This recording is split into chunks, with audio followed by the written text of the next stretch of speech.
Hi, I'm Parnia and this is my design response to flood in Borroloola. I would like to begin by acknowledging the Yanua, Gara, Mara, and Gudanji people as the traditional custodians of the land, as well I pay my respects to their elder past and present. Borroloola is a town situated in the Northern Territory of Australia and it sits on the Makato River near the Gulf of Carpentaria. As well, it sits as a low elevation approximately 10 to 20 meters above sea level. Four main tribes live in Borroloola and 74% of them are Aboriginals and mostly speak English. Borroloola is at risk of severe flooding because of the location and the heavy monsoon rains and an upcoming tropical cyclone in the Gulf of Carpentaria. The Makato River is expected to overflow, which would potentially damage the town and surrounding areas. So I want to talk about the flood risks in Borroloola. According to the topography, Borroloola's flat and low elevation makes it naturally prone to flooding, as well the flat landscapes, low water runoff, allowing floodwaters to accumulate and being close to Makato River, increasing flood risk during high river floods.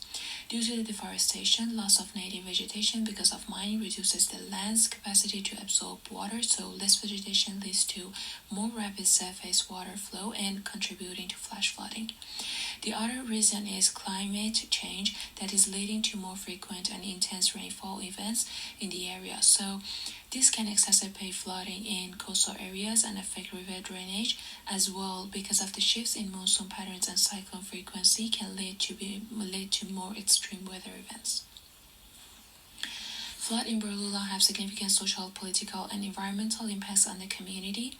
And you can see all the factors in this slide. For example, floods mostly leads to the displacement of residents, causing the traumas and distress. And the political flood events can lead to change in policies and emergency preparedness plans to better handle future incidents. And for environmental impacts, for example, potential long-term changes to flood pattern due to the climate change. About my framework, the framework of my design combines the connecting with the country framework, community development framework with the double diamond design process, creating a holistic community-centered approach. In the first Discover Diamond, the project starts with comprehensive stakeholder identification and community outreach, using knowledge sharing session to understand the land's local context, flood patterns, and cultural significance. This phase highlights respecting and incorporating indigenous knowledge, especially about traditional river management practices and the historical understanding of natural river pool sequences in the Makato River.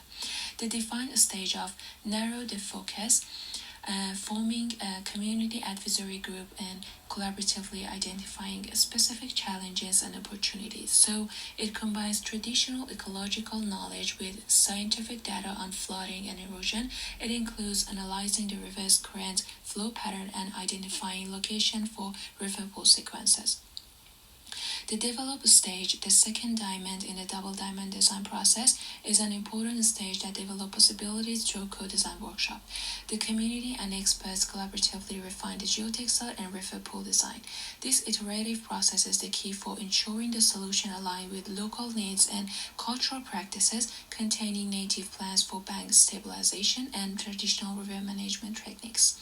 The community's information in choosing the specific design of riffles, such as their spacing, height, and the other things, ensures they complete natural river process and cultural land use.